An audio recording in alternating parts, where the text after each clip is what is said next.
大家好，我就是那个被行业淘汰。Hello, everyone. I'm the one who has been cast aside by the industry. I'm an almost 40-year-old model who was sidelined by the industry and now delivers food to pay the bills. I've been doing this for a couple of days, and my biggest challenges are getting lost along the way and worrying about delivery delays. I'm always on the run, and it's very cold now. My face feels like it's going to crack from the wind. I made a few deliveries and need to find a place to warm up, but it seems there's no other option. An almost 40-year-old model, due to the lack of work in the industry, started doing food deliveries part-time. She has been sharing her videos and experiences online, which has gained a lot of attention on the internet. On March 4th, she shared how she has been facing the year 2025, making deliveries and maintaining a positive outlook on life, which has garnered her much praise from the public. 很多人认为我不是真的在送外卖。 Many people believe I'm not doing it. Many people don't believe I'm actually making deliveries. So today, I want to explain why. The job market is not good right now. And as everyone knows, being a model is a profession that depends on youth. I'm about to turn 40, and no matter how much I take care of my body, I can't compete with younger models. Since the pandemic, there has been less work, and my income doesn't cover my expenses. That's why I started doing food deliveries. With this, I can earn between 60 and 100 yuan a day. More important than the money, it keeps me busy, active, and helps cover daily costs. I still need to maintain my image as a model. That includes skincare and other expenses to keep myself presentable. That's why while making deliveries, I also record videos to increase my visibility in the industry. If my content is successful, maybe I'll land 1 or 2 ads, which would be great. Some comments said things like, "You're amazing. I wouldn't even know where to start to deliver food." Other people wrote that she didn't need to prove anything to anyone, that she was already doing very well. Many middle-aged workers who lost their jobs have also turned to food deliveries, while others with more unstable jobs do it as a form of extra income. Some independent research estimates that in Beijing, the number of delivery workers increased by almost 40% in the middle of last year, compared to the previous year. That's a lot of people starting in this field, and it has saturated the industry. But a worrying trend within these informal jobs is the growing number of women entering work in nightclubs, driven by unemployment and necessity. A male content creator who has worked in that environment for 17 years stated that 2025 has been the year with the most women in that industry so far. There are too many people looking for jobs this year. I've been in this sector for 17 years, and I've never seen so many women working in nightclubs. And that number is only going to grow, he said. In the past 2 years, countless brick-and-mortar stores have closed. Recent graduates are unemployed, and many entrepreneurs have gone bankrupt, ending up with huge debts. Some people can't even pay their mortgages or car loans. Even some public officials, in certain regions, are receiving their salaries late. That's why many of these women end up turning to nightclubs. A place that used to have 100 or 200 employees now has 300, 400, or even more. But at least 10% of them don't even manage to get a shift every night. Other women have opted to work in foot massage parlors, dance halls, or even try to sell products in live broadcasts. In big cities like Shanghai, Hangzhou, and Chengdu, the number of female nightclub workers keeps growing, and many people expect even more women to enter this sector during the summer. Another influencer mentioned that there are 4 main reasons behind this trend. The first is the economic crisis. Many women who have undergone cosmetic surgeries are under financial pressure to pay off their debts, so they turn to night work. The second is that the live streaming industry is no longer as profitable as it once was. Even influencers with thousands or tens of thousands of followers are earning very little, and some of them have ended up going back to nightclubs. The third reason is that many women from Generation Z, especially those without higher education or outstanding professional skills, enter this sector as a way to make a living while they are still young. And lastly, many university graduates have difficulty finding well-paying jobs. They don't want to work exhausting hours for low wages, so they end up preferring to enter these types of industries. The number of so-called companion models has also increased.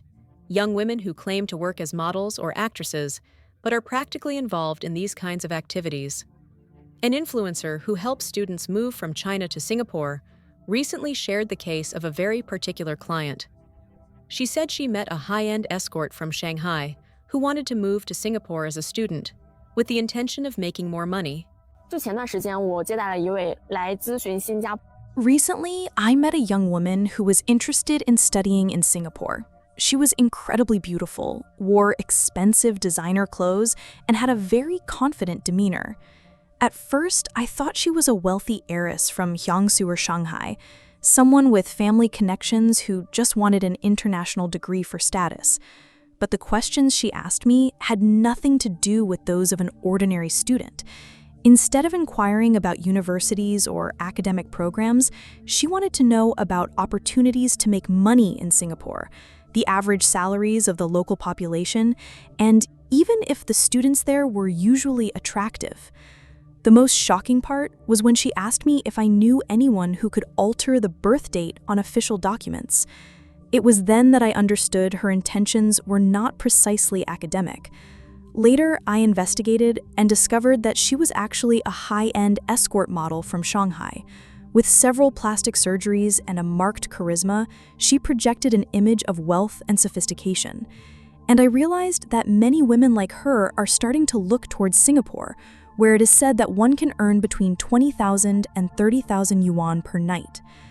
This made me recall the history. During the end of the dynasty, and many poor families from Fujian and Guangdong had no choice but to migrate to Malaysia to work as rubber gatherers or in construction.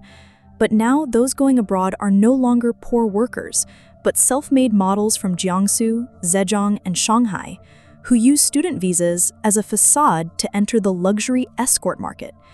This change is both shocking and discouraging.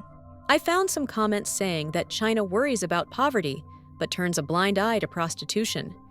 And the truth is, although selling one's body might seem like a quick way to make money, the physical and emotional cost is extremely high, and many of these women end up in truly tragic situations. With the growth of economic problems in China, unemployment has become a major concern. On platforms like Douyin, Huaizhou, and Xiaosu, you can find discussions about unemployment everywhere. Some users share their struggles, others complain about discrimination in the job market, or simply express their frustration and the feeling of abandonment they experience. Among the unemployed, it seems that women face even greater challenges.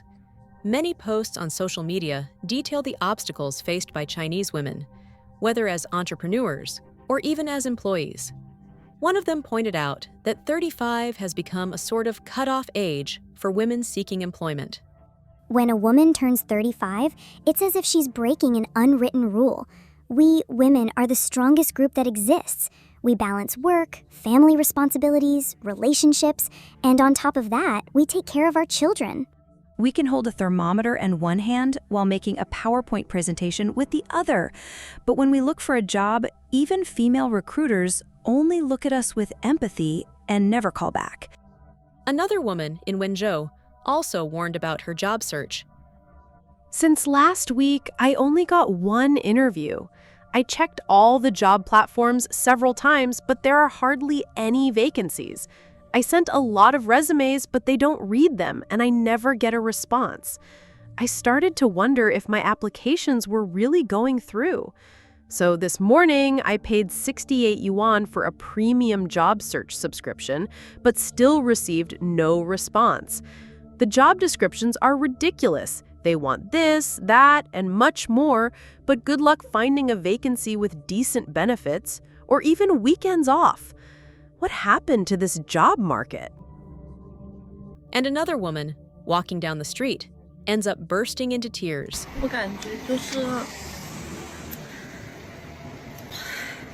I feel like I can't find a job anywhere. It's so difficult. They don't even call me for interviews. Even for bad jobs, they still don't want me. Is it that at 28, I've already been discarded? I don't know what to do. I'm lost, completely lost. What else should I do? On March 11th, a woman in Henan made news for her long daily commute to work. She earns 4,000 yuan a month and drives 110 kilometers across cities to be able to work. The topic generated many comments on social media, and, according to Chinese media reports, the woman, surnamed Dawn, lives in one city but works in another, also in Henan. She posted her long commuting routine on social media, which sparked debate. The surprising thing is that more than 10 of her colleagues make the same intercity journey. Other users also noted that job platforms have almost no new vacancies. 你们有没有发现，现在刷 Boss 已经没有什么新的东西出来了。 Have you noticed that there is nothing new on sites like Volsipin? Every day I go in and see the same companies, the same offers. They have been hiring for so long, but still haven't found anyone. And I have been looking for a job for so long and still can't find anything. Why don't they just hire me already? The difficulty in finding a job after graduation is now one of the biggest challenges facing China. More and more newly graduated university students are joining the ranks of the unemployed. In 2024, China had 11.8 million new graduates, but according to both official and unofficial reports, the employment rate has only continued to fall year after year. And looking toward 2025, the forecasts are even more discouraging. The job market last year was no longer able to absorb everyone, and now perhaps 400,000 or 500,000 more people will be looking for work, which will further worsen youth unemployment. A university student asks with uncertainty, what future awaits those who are about to graduate? 是安徽的，安徽一个农村的，我妈是一位农民工。 I am from a rural village in Anhui. My mother is a migrant worker and spent everything she earned with effort throughout her life so that I could go to university. But in the end, I can't even get a decent job. My mother is aging. Our parents worked so hard to send us to college, but we can't even get real jobs. We eat so much delivery food that our health is already starting to be affected. Sometimes I wonder if universities are really there to educate us or just to keep professors employed, and we are here only to sustain the businesses surrounding the campuses. University students support so many industries, but no one solves our employment problem. She added that after a month of job searching, she is completely exhausted. Many of her male classmates have become delivery drivers, while many of her female classmates have started live streaming. And she deeply regrets it. In response to this unemployment crisis, Chinese authorities are encouraging recent graduates to work in rural and remote areas through programs like the Western Development Plan. But some commentators point out that this problem has already become a national crisis, and that even these kinds of programs fail to generate enough jobs. They argue that the real rates of youth unemployment in China are much higher than the figures presented by the government. And even though young people are encouraged to work in remote regions, that doesn't solve the underlying problem. The truth is that no one knows for sure what will happen in the coming years in China. You can't rely solely on these government measures to resolve the situation. It's also unclear what the future holds for young people. The world is quite strange lately, and many countries are facing similar situations. There are more and more young people with university degrees, and fewer jobs, fewer opportunities. Honestly, I don't know what governments can do about this. But tell me in the comments what you think. See you in the video that's appearing now on your screen.